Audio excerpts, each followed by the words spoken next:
بسم اللہ الرحمن الرحیم۔ شروع کرتا ہوں اللہ کے پاک نام سے جو بہت بڑا مہربان نہایت رحم والا ہے۔ دوستوں، بہنوں، بھائیوں، بزرگوں، السلام علیکم ورحمۃ اللہ وبرکاتہ۔ تاریخ اسلام میں حضرت خالد بن ولید اللہ کی تلوار کی قسط نمبر 203 میں ہم خوش آمدید آپ کو کہتے ہیں۔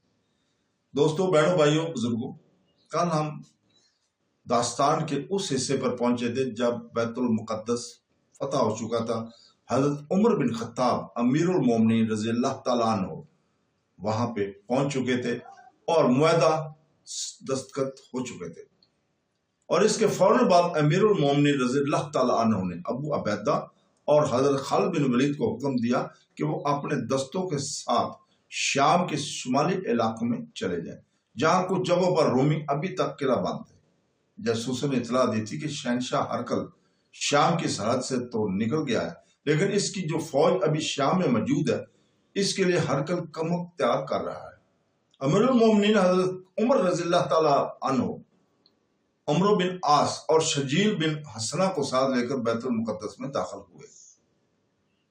اسقف سفر نوس نے ان کا استقبال کیا۔ ایک روز پہلے صلح نامے پر دستخط ہو چکے تھے اور سفر نوس نے صلح نامہ شہر کے باشندوں کو پڑھ کر سنایا۔ لوگوں میں اس سے پہلے خوف و ہراس طاری تھا۔ انہوں نے پہلے فاتحین کا ظلم اور تشدد دیکھا تھا۔ رومی جب بیت المقدس میں داخل ہوئے آئے تھے تو شہنشاہ ہرقل کے حکم سے اس شہر کے باشندوں پر قیامت ٹوٹ پڑی تھی۔ لوگوں کو سرکاری مذہب قبول کرنے کا حکم دیا گیا تھا۔ اتنی آسانی سے اپنا مذہب کون تبدیل کرتا ہے؟ جن لوگوں نے ہرقل کا مذہب قبول نہ کیا، ان کے ناک کان کاٹ دیے گئے تھے اور ان کے گھر تک مسمار کر دیے گئے تھے۔ انہیں فوج میں جبری طور پر بھرتی کر لیا جاتا تھا۔ اس کے علاوہ وہ محکوموں اور مظلوموں جیسی زندگی گزار رہے تھے۔ مسلمانوں سے تو وہ اور زیادہ خوفزدہ تھے۔ انہیں بتایا گیا تھا کہ مسلمان جس شہر کو فتح کرتے ہیں وہیں کے رہنے والوں کو زبردستی مسلمان بناتے، گھر لوٹ لیتے ہیں، خوبصورت عورتوں کو اپنا ساتھ لے جاتے ہیں۔ بیت المقدس کے باشندوں نے رومی فوج کی زبان سے سنا تھا کہ مسلمان بڑے ظالم ہیں۔ یہ سپاہی دراصل میدان جنگ کی باتیں سناتے تھے اور شہری یہ سمجھ کر خوف زدہ تھے کہ مسلمان وحشی اور خونخوار ہیں۔ وہ نہیں جانتے تھے کہ مسلمان صرف میدان جنگ میں خونخوار ہیں۔ بیت المقدس کے شہریوں نے جب معاہدہ کی تحریر سنی، پھر یہ دیکھا کہ مسلمان فوج نے کسی شہری کی طرف دیکھا تک نہیں، تو وہ خوشیاں منانے لگے۔ حضرت عمر بن خطاب رضی اللہ تعالی عنہ امیر المومنین نے علقمہ بن مجزز کو بیت المقدس کا حاکم یا امیر مقرر کیا۔ اسقف سفر نیوس نے امیر المومنین حضرت عمر بن خطاب کو شہر کی سیر کرائی۔ انہیں قدیم تہذیبوں اور قوموں کے آثار دکھائے، یہودیوں اور عیسائیوں کی عبادت گاہیں دکھائیں۔ بیت المقدس میں ایسے بے شمار آثار تھے جن میں محراب داؤد بھی ہے اور ثغرہ یعقوب بھی۔ یہ وہ پتھر ہے جس کے متعلق روایت ہے کہ رسول پاک صلی اللہ علیہ وسلم اس پر کھڑے ہوئے اور معراج کو گئے تھے۔ شہر میں گھومتے پھرتے امیر المومنین کلیسا قیامت کے سامنے سے گزرے۔ ظہر کی نماز کا وقت ہو گیا تھا۔ انہوں نے ادھر ادھر دیکھا کہ نماز کی کوئی جگہ مل جائے۔ خلیفۃ المسلمین اسقف نے التجا کی، میرے لیے یہ بات باعث فخر ہوگی کہ آپ کلیسا کے اندر نماز پڑھیں۔ نہیں، خلیفہ حضرت عمر بن خطاب نے کہا، میں اس کلیسا کا احترام کرتا ہوں، لیکن میں اس میں نماز نہیں پڑھوں گا کہ یہ صلح کے معاہدے کے خلاف ورزی ہوگی۔ اگر آج میں نے آپ کے کہنے سے یہ نماز پڑھ لی تو میرے بعد مسلمان اس کو رسم بنا لیں گے اور کلیسا میں نماز پڑھنے کو اپنا حق بنا لیں گے۔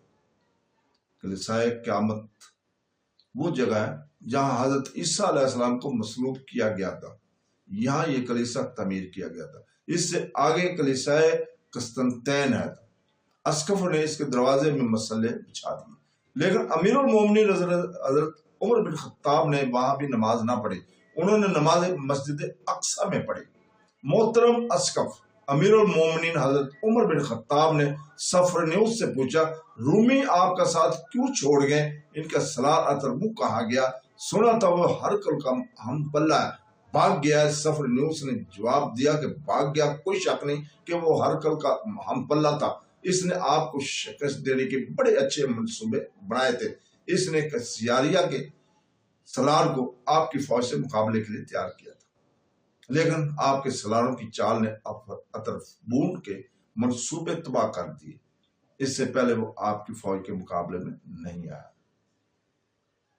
وہ دیکھ رہا تھا کہ اس کی فوج میں لڑنے کا جذبہ ختم ہو گیا تھا۔ یرموک اور دوسری جگہوں سے بھاگے ہوئے بہت سے سپاہی یہاں آ گئے تھے۔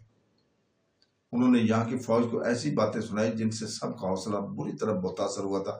اتربون نے اپنی فوج کو تیار کر لیا تھا۔ اسے جب اطلاع ملی کہ مسلمانوں نے کساریہ کو محاصرے میں لے لیا ہے تو وہ اپنی فوج کے ساتھ لے کر کساریہ کا محاصرہ توڑنے کے لیے نکلا، لیکن آپ کے کسی سلاح نے اس سے راستے میں روک لیا۔ اس نے پہلی بار مسلمانوں سے ٹکر لی اور پہلی اپنی بہت سی فوج مروا کر بری حالت میں واپس آیا۔ وہ جو اپنے بارے میں سلاروں کو بزدل کہا کرتا تھا، اس نے بیت المقدس کے دستوں کو لڑنے کے لیے تیار کیا۔ وہ خود بزدل بن گیا اور اس کا اپنا حوصلہ جواب دے گیا۔ اس نے یہاں سے خزانہ نکالنا شروع کر دیا اور سمندر کے راستے قسطنطنیہ لے گیا۔ زیادہ تر فوج بھی اس کے ساتھ چلی گئی تھی۔ یہ فوج برائے نام تھی جو میں نے قلعے کی دیوار پر کھڑی کر دی تھی۔ میں نے آپ کے ساتھ معاہدے کی شرائط پر اس لیے پیش کی تھی کہ جو فیصلہ خلیفہ کر سکتے وہ سلاح نہیں کر سکتے۔ میں اس شہر کو اس کے باشندوں کی جان و مال کو بچانا چاہتا تھا۔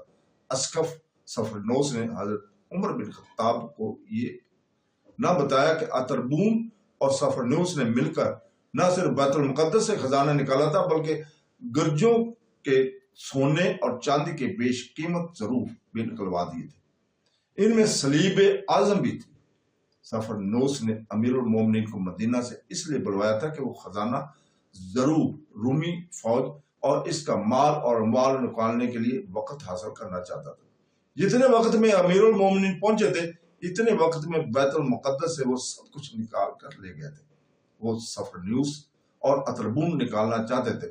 اپریل 637 ربیع الاول 16 ہجری کے دن تھے جب خلیفۃ المسلمین حضرت عمر بن خطاب بیت المقدس میں 10 دن قیام کر کے رخصت ہوئے۔ رخصت ہونے سے پہلے انہوں نے تفصیل سے جائزہ لیا تھا کہ رومی کہاں کہاں موجود ہے۔ عمومی طور پر مجموعی طور پر رومی شکست کھا چکے تھے۔ ان کا شہنشاہ ہرقل شام سے رخصت ہو چکا تھا۔ رومی فوج کی نامی گرامی سالار مارے جا چکے تھے۔ کچھ اہم مقامات تھے جن پر ابھی رومیوں کا قبضہ تھا، وہاں سے رومیوں کو نکالنا بہت ضروری تھا۔ ایسے مقامات میں ایک کا نام کسیریہ تھا جو بحیرہ روم کی بندرگاہ تھی۔ یہاں سے رومیوں کو نکالنا بہت ضروری ہو گیا تھا کیونکہ رومیوں کا بحری بیڑا ابھی بالکل صحیح حالت میں موجود تھا اور یہ بیڑا بڑا طاقتور تھا اور اسے رومی مسلمانوں کے خلاف استعمال نہیں کر سکتے تھے کیونکہ مسلمانوں نے سمندری لڑائی نہیں لڑنی تھی۔ البتہ یہ بیڑا کمک لانے کے لیے استعمال ہوتا تھا۔ کمک اتارنے کے لیے کسیریہ کی بندرگاہ استعمال ہوتی تھی۔ امیر المومنین حضرت عمر بن خطاب رضی اللہ تعالیٰ کے حکم کے مطابق کسیریہ سے پہلے بیت المقدس کو محاصرے میں لے لیا گیا تھا۔ بیت المقدس لے لیا گیا تو امیر المومنین حضرت عمر رضی اللہ تعالیٰ عنہ نے یزید بن ابی سفیان کو حکم دیا کہ وہ کسیریہ کو محاصرے میں لے لے۔ ابن ابی سفیان نے کہا مت سوچنا تو اس قلعے کو فوراً سر کر لے گا، بہت مضبوط قلعہ بند جگہ ہے، رومی یہ جگہ اتنی آسانی سے نہیں دیں گے۔ ہلے بول بول کر اپنی طاقت ضائع نہ کرتے رہنا۔ کساریہ میں رومیوں کی تعداد زیادہ ہے اور وہاں رسد کی بھی کمی نہیں۔ دشمن یہی خواہش کرے گا کہ تو اس کے قلعے کی دیواروں سے ٹکراتا رہے اور اتنا کمزور ہو جائے کہ تو محاصرہ اٹھا لے یا تجھے کمزور پا کر دشمن باہر آ جائے اور تیرے دستوں پر ایسا حملہ کر دے کہ تو پسپا بھی نہ ہو سکے گا۔ تجھ پر اللہ تعالیٰ کی رحمت ہو ابو سفیان۔ حضرت عمر رضی اللہ تعالیٰ نے کہا رومیوں کو کمک مل گئی تو ہمارے لیے بہت مشکل پیدا ہو جائے گی۔ معاشرے کو طول دو اور کمک کو روکے رکھو۔ حضرت عمر بن خطاب رضی اللہ تعالیٰ عنہ خلیفہ تھے، امیر المومنین تھے، لیکن ان کا یہ دور بادشاہوں جیسا اور آج کل کے سربراہ مملکل جیسا نہیں تھا کہ گئے کسی کو شاباشی دی، کسی کو انعام و اکرام سے نوازا اور آگے۔ انہوں نے تمام تر علاقے کے احوال اور کویت معلوم کیے۔ انہیں جنگی نقطۂ نگاہ سے دیکھا، اپنی فوج اور دشمن کی لشکر کی کیفیت کا جائزہ لیا اور اس کے مطابق احکامات صادر کیے۔ ان کے مطابق سالار اپنے اپنے مقامات پر چلے گئے۔ شام کی شمالی علاقے میں رومی کہیں کہیں قلعہ بند ہو گئے تھے۔ انہیں امید تھی کہ ہرقل جہاں کہیں بھی ہے کمک ضرور بھیجے گا۔ تو دوستو، اس کے ساتھ ہی آج ہم یہیں پہ رکتے ہیں۔ کل تک کے لیے، کل انشاءاللہ تعالی ہم اگلی قسط لے کر آپ کے سامنے حاضر ہوں گے۔ اللہ حافظ۔